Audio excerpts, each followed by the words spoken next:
La suite dit, pourquoi as-tu douté? Or, qu'est-ce qui a fait douter Pierre? Pierre n'a pas douté parce qu'il avait peu de foi. Je vais vous le démontrer tout à l'heure. Pierre a douté à cause du vent qui était fort.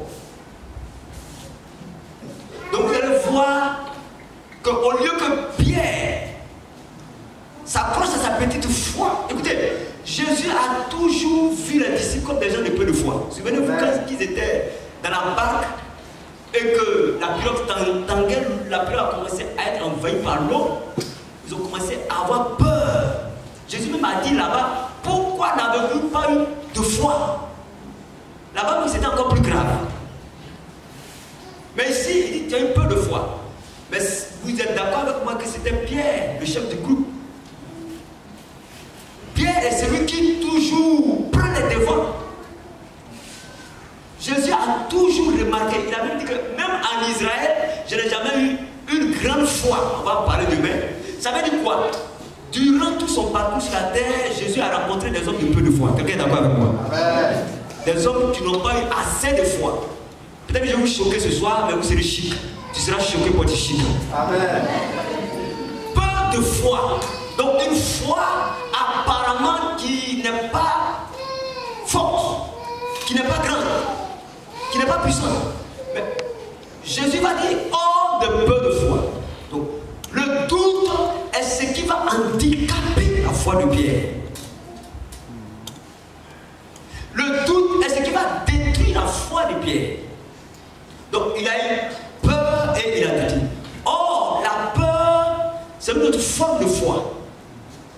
Quand vous avez peur du danger, alors vous évitez le diable, vous évitez le trouble, vous évitez la panique. Votre foi commence à basculer quand vous avez peur du danger. Ça, c'est une forme de foi.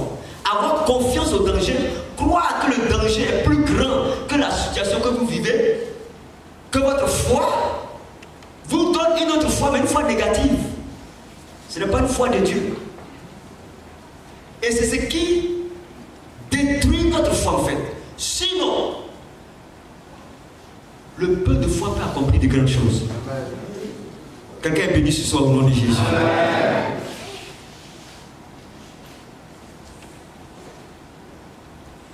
Luc chapitre 17, verset 5 à 6.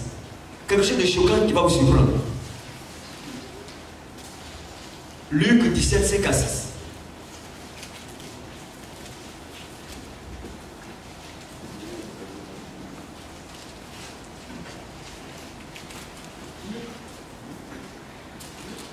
Luc 17, 5 à 6.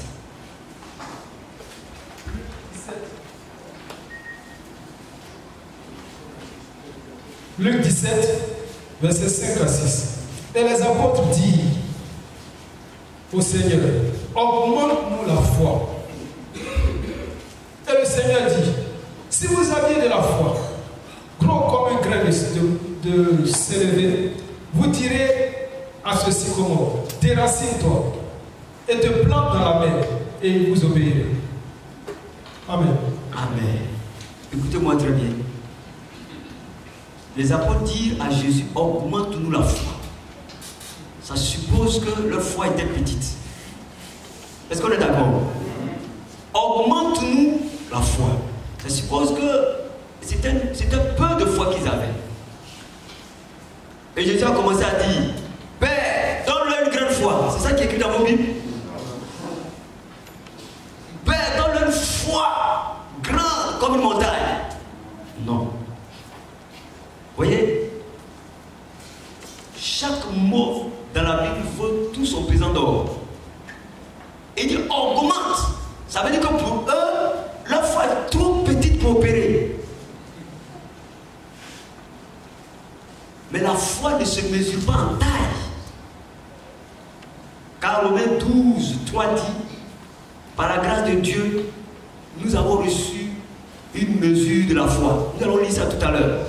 Mais la foi ne se mesure pas forcément en taille. Ce qui est important, ce n'est pas le volume de la foi qui compte, mais la façon de l'utiliser. la façon d'activer cette foi.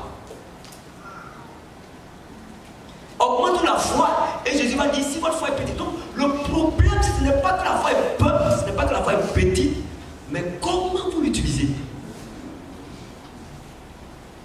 Comment vous activez cette foi-là. Jésus n'a pas prié pour augmenter leur foi. Au contraire, partout Jésus a reconnu qu'ils avaient peu de foi. Mais à chaque fois, Jésus leur faisait comprendre que le problème n'est pas là. Si vous avez la foi comme un grain de sénévé, ceux qui ont vu le grain de sénévé, c'est très petit. Mais Jésus compare la foi des disciples au grain de sénévé.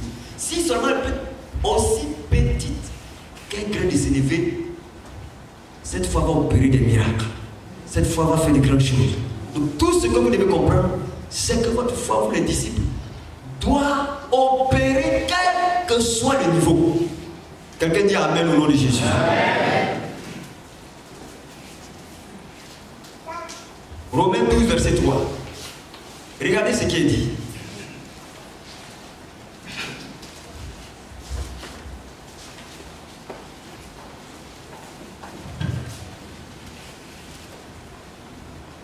Romains 12, verset 3. Or, par la grâce qui m'a été donnée, je dis à chacun d'entre vous de n'avoir de lui-même une plus haute opinion qu'il ne doit, mais d'avoir des sentiments modestes selon la mesure de la foi que Dieu a départie à chacun. La foi est donc mesurée. Quelqu'un dit la foi est mesurée. Ce sont différentes portions de foi que Dieu a données à chacun en fonction de la capacité de sa contenance spirituelle. La foi est donc mesurée. Quelqu'un peut avoir une foi inébranlable, une foi audacieuse, une grande foi, mais peu importe la taille de sa foi, c'est Dieu qui donne la foi à chacun selon son bon désir, selon sa volonté. Donc, et Paul même dit, il ne faut pas que nous soyons orgueilleux, il ne faut pas que nous soyons hautains pour croire que tel a une grande foi plus que l'autre. Mais c'est des mesures. Quelqu'un dit des mesures. Maintenant, ta foi est mesurée par rapport à ce que Dieu peut savoir de toi. Dieu connaît de toi. Dieu sait que toi, Akishi, voici le degré de foi que tu peux avoir. Toi, Jean, voici le niveau de foi que tu peux atteindre. Vous savez, quand je faisais ce message, je préparais ce message, j'étais en guerre dans mon esprit. C'était un combat. Il dit, mais est-ce que Seigneur, c'est toi qui me parles? Et le Seigneur me donnait tous les passages qui me convaincent. Dans Matthieu chapitre 27, nous voyons la parabole des talents. Jésus appelle les gens et il dit, toi je te donne 5 talents, toi je te donne 2 et toi je te donne 1. À votre avis, pourquoi Dieu donne différents talents à différentes personnes? Pourquoi ne pas donner 5 talents au premier, 5 talents au deuxième, 5 talents au troisième? Dieu est injuste? Non. Mais il donne les talents, la Bible, en fonction de leur capacité. En fonction de leur capacité. Il y en a dont leur foi peut déplacer des montagnes. Il y en a dont leur foi peut s'élever pour dire, je vais au ministère de la santé. Je n'ai pas du travail. Je crois au nom de Jésus. Si je vais et que je frappe à la porte des ressources humaines, Dieu me donnera un travail. Ça, c'est sa foi. C'est pourquoi Jésus a toujours l'habitude de dire, qu'il te soit fait selon ta foi. Selon ta foi. Selon la mesure de foi que tu peux supporter. Selon la capacité de foi que tu as. Donc il regarde tel, il trouve que lui c'est 5 talents. Il regarde l'autre, trouve que c'est 2 talents. Il regarde l'autre, trouve que c'est 1. Mais voyez, quand le maître est venu du voyage, il n'a pas blâmé celui qui avait un talent parce qu'il avait un talent, mais il a blâmé celui qui avait un talent parce qu'il n'a pas utilisé son. Donc le problème, ce n'est pas le peu.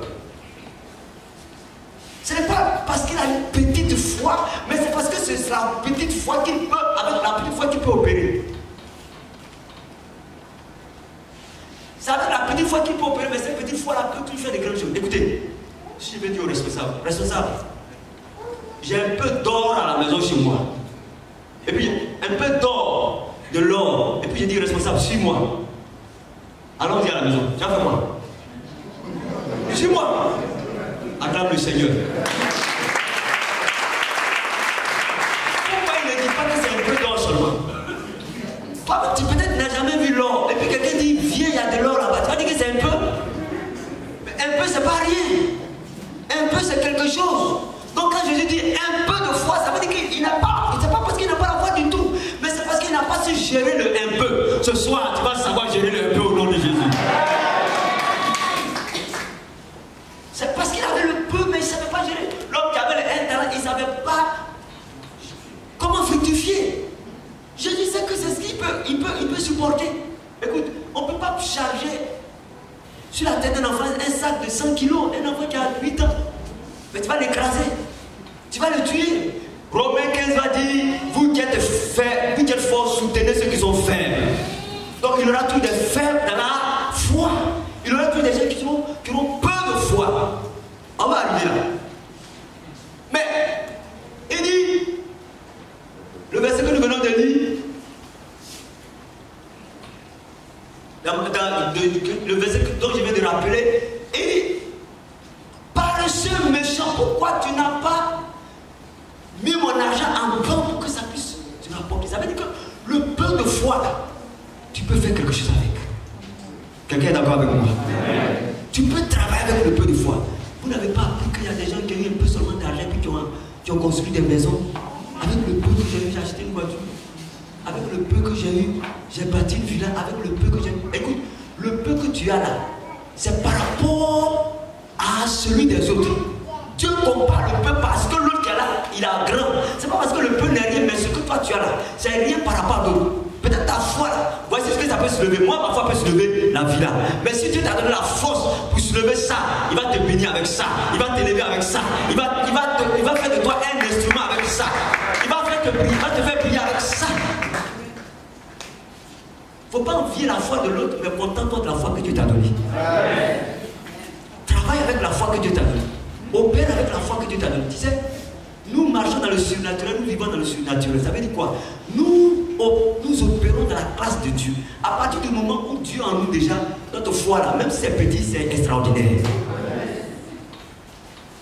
Donc le tout n'est pas que ce soit un peu. Écoute, il ne faut pas mépriser le peu de foi que tu as. La vie commence toujours petite. Et on va arriver là. Alors, mes amis, la foi est mesurée. Quelqu'un est d'accord avec moi? Dis avec moi, la foi est mesurée. La foi est mesurée. La foi est mesurée. La foi est mesurée. Ce qui va me faire parler un peu du mystère des petites choses. Dis avec moi le mystère des petites choses. Ça va vous choquer. Le mystère des petites choses. Alors, donc Dieu peut opérer avec peu qu'on a là, avec ce qui est suffisant. Mais avant d'arriver à là, écoutez, Romains chapitre 4, verset 19 à 22. On va voir quelque chose. Ça, c'est notre Père Abraham. Romains 4, 19 à 22. Romains chapitre 4, verset 19 à 22. Et comme il n'était pas faible dans la foi, il n'eut point d'égard à ce que son corps était déjà usé, puisqu'il avait près de 100 ans, ni à ce que Sarah n'était plus en âge d'avoir des enfants. Verset 20. Et il n'eut ni doute, ni défiance à l'égard de la promesse de Dieu, mais il fut fortifié par la foi et il donna gloire à Dieu. Alléluia. La Bible dit, il ne douta pas par incrédulité. Il n'a pas douté par incrédulité. Vous savez, Abraham avait la foi. Abraham avait une grande foi parce qu'il n'a pas douté. Et demain, je vais vous parler de ce qui fait grandir la foi. C'est-à-dire la foi, là, on ne s'assoit pas là pour dire j'ai une grande foi. Ce sont les obstacles qui vont démontrer que tu as une grande foi. Ce sont les épreuves qui feront de toi un homme de grande foi. C'est pas une chasse gardée. Ah, il m'a dit, il a une grande foi. Non. Regardez le grand Élie, il se disait qu'il a une grande foi, mais une femme a parlé puis il a fui. Où est son grande foi là? C'est-à-dire la foi là, c'est des petits côtés. En même temps, c'est le moment là qui demande que tu as une grande foi. C'est pas que tu gardes rien dans ton dos, il a une grande foi. Non.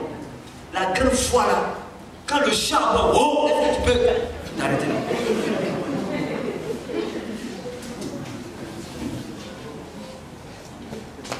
Quelqu'un est béni ce soir. Dans Marc chapitre 11, 23, la Bible dit, si montagne, hors-toi de là. S'il ne doute pas en son cœur, mais croit que ce qui t'arrive, il le verra s'accomplir. Vous voyez, quelque chose me plaît dans ce passage. S'il ne doute point en son cœur. C'est ça, peu de foi là. C'est-à-dire que peu de foi là, c'est pas là le problème. Le doute là qui accompagne ce peuple. Dieu sait que tu es peu. Dieu même sait que toi tu es faible. 1 Corinthiens 1 verset 28, la Bible dit que Dieu prend les petites choses pour faire de ces choses-là de grandes choses. Donc Dieu même là, il opère toujours à partir du petit. C'est quoi je parle du mystère des petites choses. Quelqu'un dit le mystère des petites choses. Oui, apparemment quelqu'un a quelque chose de peu là, on le blâme. On croit que c'est rien. On méprise même le peu qu'il a. Mais écoute, la vie n'est pas une vie spontanée. Il n'y a pas de génération spontanée. Tout commence d'abord petit. Et écoutez, le processus de croissance des papillons là, c'est d'abord un cocon. Et puis déjà après il se développe jusqu'à, il commence à devenir chenille, jusqu'à ce qu'on voit qu'il y a un papillon qui s'envole et il devient beau. Commencement d'abord petit. Alors tout commence petit avec Dieu. Quelqu'un est béni ce soir. Amen. Quelqu'un est béni ce soir. Amen. C'est un principe universel de commencer d'abord par une petite foi. Comment tu peux avoir une grande foi si tu n'as pas commencé petit? Vous avez vu un enfant qu'on prend, il a 6 ans et puis on le jette en terminale. Ça veut dire que le papa lui-même il a un problème de cerveau. Qu'est-ce qu'il va apprendre?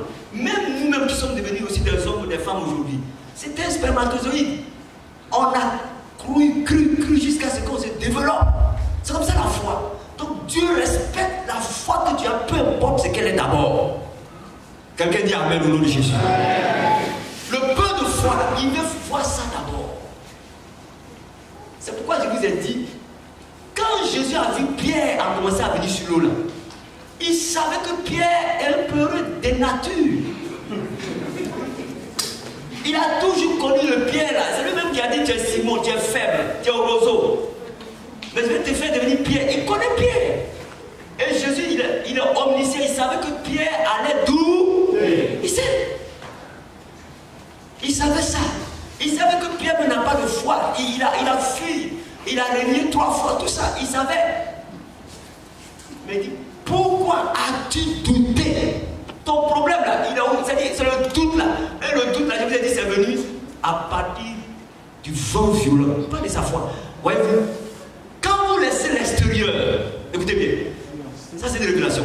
Quand vous laissez l'extérieur commander l'intérieur, vous connaîtrez la défaite. Quand vous laissez les sens, vos sens dominer votre foi, ce qui est à l'intérieur de vous, vous serez abattu. C'est pourquoi, quel que soit ce qui vous arrive, votre chair peut être en train d'être détruite. Vos os sont en train d'être consumés. Mais gardez l'esprit fort. L'homme est tripartite.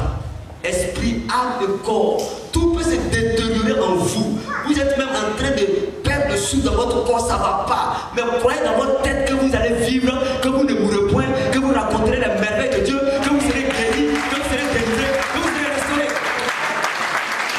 C'est pas de la foi. C'est par la foi on voit que cette maladie ne va pas m'emporter. Le diable te fait voir la maladie. Le diable te fait voir la mort. Le diable peut te faire voir les démons. Mais crois que ton esprit est fort. C'est là que ça se passe. Si tu ne doutes pas avec le peu de foi là, tu peux bâtir des maisons au nom de Jésus. Le peu que tu as. Écoutez, il y a des gens qui ont un petit salaire en fonction de leur métier. Il a 100 000. Mais avec 100 000 là, il s'occupe bien de sa maison. Pas de problème. Il y a des gens qui ont des millions. Et puis quand tu arrives, il n'y a pas tabouret dans leur maison. Je connais un homme comme ça. Un patron jusqu'à la poisse au nez. Mais je vous dis, on allait ça. Et le jour là, il nous a appelé, venez voir ma maison. On arrive, c'est dans une bicoque. Dans un taudis, excusez-moi du terme. On est étonné, grand, qui peut devenir ministre. Depuis 63, il travaille.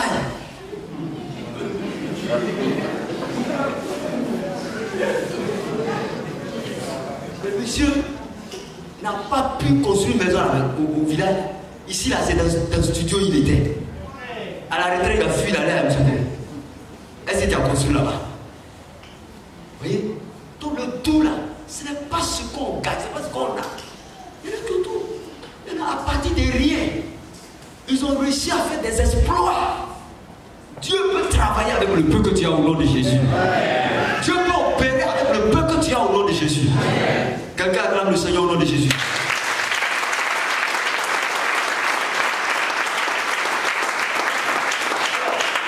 Et la poursuite du mystère des petites choses, Jean chapitre 6, verset 8 à 11. On va lire cela. Jean 6, 8 à 11.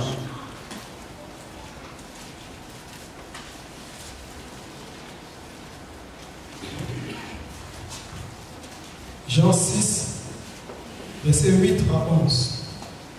Or, Étienne, plein de foi et de puissance. Est-ce que c'est ça? Jean 6. Jean 6. Jacques. Jean. Non, Jamais.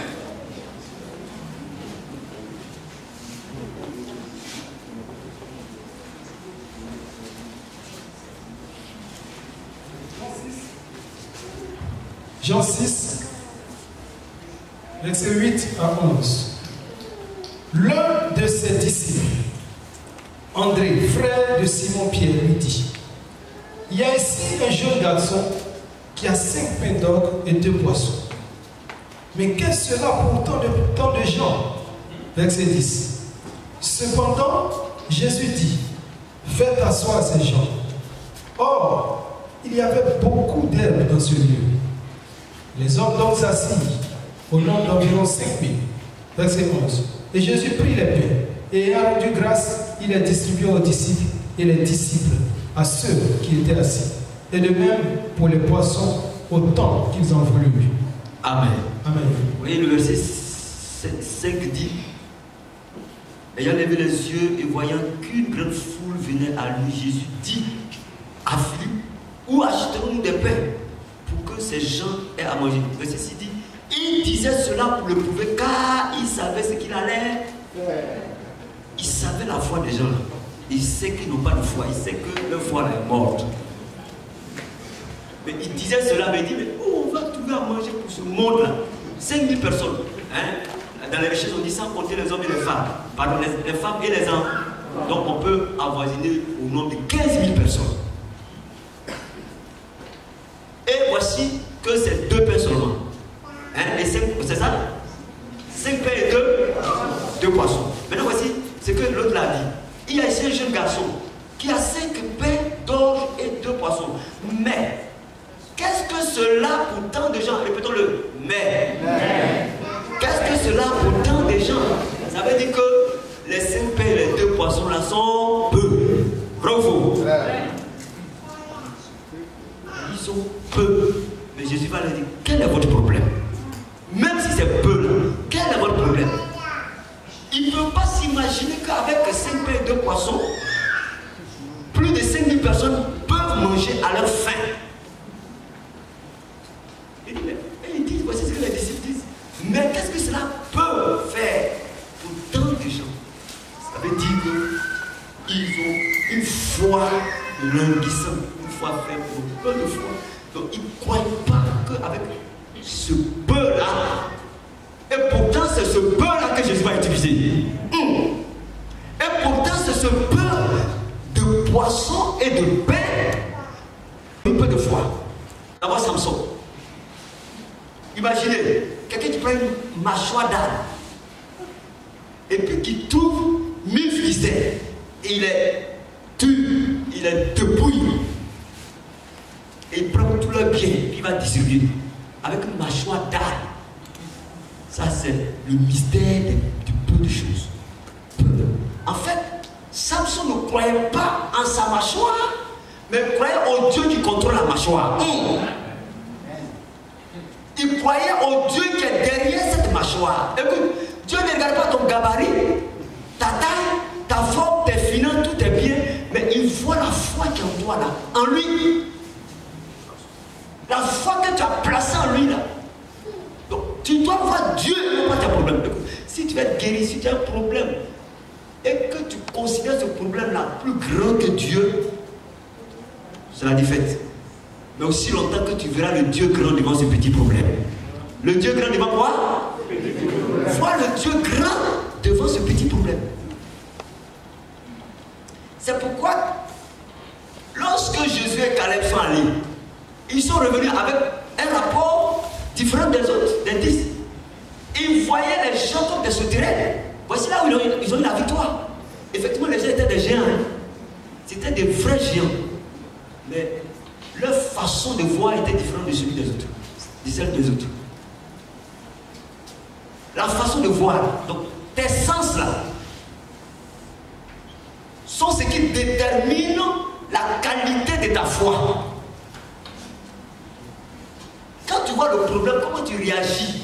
Quelle foi tu manifestes? C'est pourquoi j'ai dit que foi là, c'est pas où on a une grande foi, on se promène avec nous.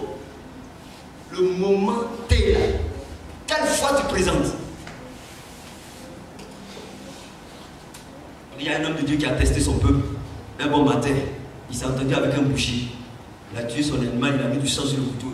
Puis il est rentré dans le but. Le pasteur ne venait pas et puis il l'a maintenu là-bas. Et il est rentré, il dit, bon, ouais, depuis le pasteur ne vient pas, je viens de le gorger. Qu'est-ce que vous attendez? Tout le monde a sauté par les fenêtres, ils ont cassé les vitres. Il est revenu, il dit, mais où est votre foi?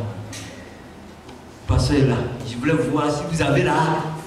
Donc la foi là, c'est au moment où quand tu marches, tu es en train de partir, puis tu as un mal, tu sens qu'il y a des palpitations dans ta poitrine, alors que tu as un rendez-vous important, et puis ça commence à te troubler. Tu dois dire, tais-toi au nom de Jésus. C'est ça la foi. Comment tu te comportes devant le problème, devant la situation? C'est ça qui va déterminer la foi. Quand Pierre a commencé à sortir, c'est le peu de foi là, il marchait, hein. Il venait, c'était avec le peu de foi là. C'est-à-dire s'il avait réussi le test, Jésus allait dire, vraiment tu as réussi le test, tu as mené une grande foi. Donc c'était un test. C'est-à-dire c'est la petite foi là qui nous amène à une grande foi. Mais ça ne veut pas dire que la petite foi n'est pas importante. Elle doit nous conduire. Parce que la foi doit se développer. Elle doit grandir. Elle va devenir audacieuse, inébranlable, grande, tout ça. Mais il faut qu'elle commence. Et c'est de cela que je vais vous parler ce soir. Il faut qu'il y ait un fondement de foi d'abord. Toute chose qui aspire à la grandeur doit commencer petit. Tu ne peux pas commencer grand. Mais le petit là, tu dois développer cela. Et je vois cette petite foi se développer ce soir au nom de Jésus. Donc Samson croyait par la foi qu'il pouvait tuer. Et puis, quelqu'un peut venir avec des mitraillettes, avec des bombes. Il ne pourra même pas tuer 2 Philistins. S'il ne croit pas que Dieu est capable de lui donner la victoire sur les Philistins. Je ne sais pas si vous comprenez. Mais la prise de mâchoire d'âne, c'est ça, le mystère du peuple, le mystère des petites choses. Deuxième exemple, c'est Jaël qui a eu à tuer Sisera. Vous connaissez l'histoire? Avec un pieu d'une tente. Voici un monsieur qui courait général avec son équipe. Il rentre dans une maison et puis la femme le cache là-bas. Croyant que c'était, comment on appelle ça, sa sécurité. La femme, c'est un général d'armée. Tout le monde cherche à tuer ce monsieur-là. C'est une pauvre femme qui a mis fin à la vie d'un général avec un simple bois. Pensez-y. Donc, tout le monde cherche à arrêter un général, on ne peut pas. Et puis une femme qui tue ce général-là, elle est montée dans l'histoire. Le mystère des petites choses. Le mystère du peuple. Pensez à David. David qui voit Goliath, et puis avec une simple fronde, devant un général, un géant, qui est là, bien baraqué avec tout son armure. David le regarde, et puis il ne trouve rien d'autre, il dit, lui là, c'est fronde qui peut le mettre à terre. Pensez-y. Il dit, non, le fusil même ne le mouille pas. Prenez un petit caillou seulement. Quel mystère. simple caillou pour la battre. Vous voyez, Dieu confond par le peu l'intellect, l'intelligence, la puissance des grands. Dieu confond par le peu. Il dit le peuple. Dieu dit le peuple pour accomplir le grand. Répète cela. Dieu dit le peuple pour accomplir le grand. Répète-le encore. Répète-le troisième fois. Le Saint-Esprit m'a dit, vous ne devez pas être complexé parce que vous avez le peu. Parce que l'histoire de ces talents m'a tellement frappé quand je méditais dessus. Que Dieu n'a pas blâmé cet homme-là qui avait un. Mais j'ai compris encore plus loin. Qu'ils avaient les mêmes bénédictions en fait. Ils avaient les mêmes récompenses.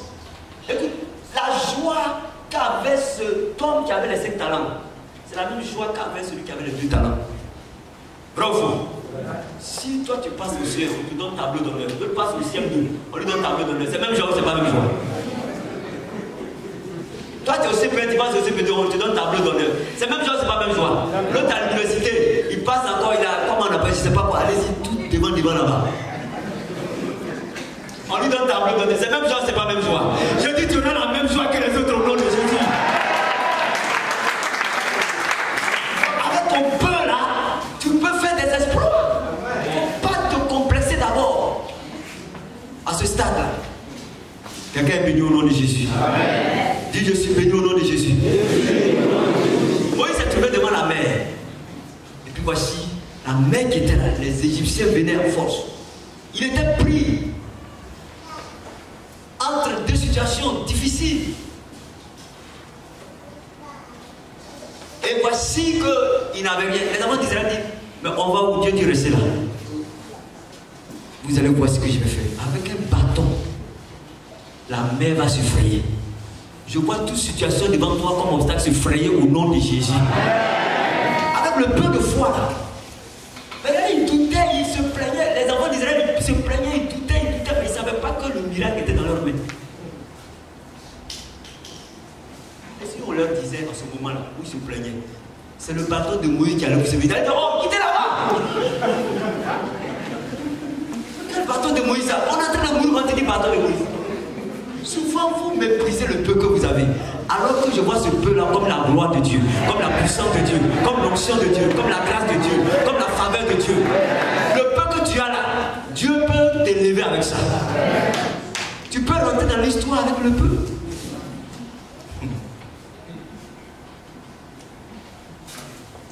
Et puis terminer avec les exemples. Et regardez Gédéon. Gédéon qui était en train de se mépriser, blâmer sa famille, croire qu'il est maudit, sa famille est maudite, il a commencé à se maudire sur tous les toits. Et puis l'ange de l'Éternel arrive et il dit, vaillant héros, dit quoi? Vaillant héros, moi, c'est-à-dire pour lui, il a un peu de foi, c'est-à-dire pour lui, sa foi est trop petite. Vrai ou faux? Il ne voyait pas sa foi, mais en fait, c'est lui que Dieu va utiliser. Et un jour, Dieu donne une vision. Il voit qu'il est en train de détruire, déstabiliser. Dans son rêve là, il est en train de déstabiliser les Madianites là-bas. C'est là qu'il a compris. Ah, donc quelque chose en moi est grand. Écoute, tu n'as pas besoin de voir ce qui est en toi. Crois que ce qui est en toi est grand. N'attends pas que Dieu ouvre les yeux d'abord. Crois seulement en ça. C'est pourquoi Dieu est venu dire, il dit vaillant héros. Lui, il n'a pas vu vaillant héros parce que je dois être vaillant. Mais il y a quelque chose qui est vaillant en toi. Je dis, il y a quelque chose qui est vaillant caché en toi. Il y a quelque chose qui est vaillant caché en toi. Reçois-le au nom de Jésus. Crois en ça. Même quand on ne voit pas, considère que ça est là. Puis je vais terminer par ce verset. Luc 16, verset 10.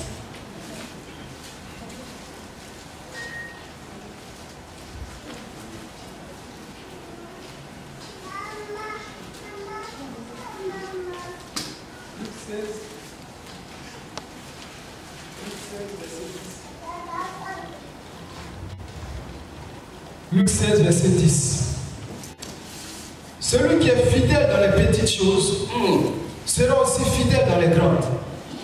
Et celui qui est injuste dans les petites choses sera aussi injuste dans les grandes. Voyez-vous, celui qui est fidèle dans les petites choses. Dieu ne blâme pas celui qui est fidèle dans les petites choses. Dieu n'a pas une mauvaise vue de quelqu'un qui est dans les petites choses. Mais est-ce que celui qui est dans les petites choses peut être fidèle aux petites choses? Tu veux que ton salaire augmente. Mais est-ce que tu crois qu'en donnant la dîme, en étant libéral, en étant fidèle à Dieu, Dieu peut augmenter ton salaire? Est-ce que tu crois qu'avec ce peu que tu as, tu peux réaliser tes exploits avec Dieu? Le problème c'est cela. Ne doute pas. Avec ce peu-là, Dieu peut faire des grandes choses avec. Avec ce peu-là, tu peux réaliser des grandes choses. Avec ce peu-là, tu peux accomplir des exploits dans la vie. Ne regarde pas au peu par rapport à toi, par rapport à tes compétences, non. Mais crois que Dieu peut transformer le peu en grand. Dieu peut toucher le peu.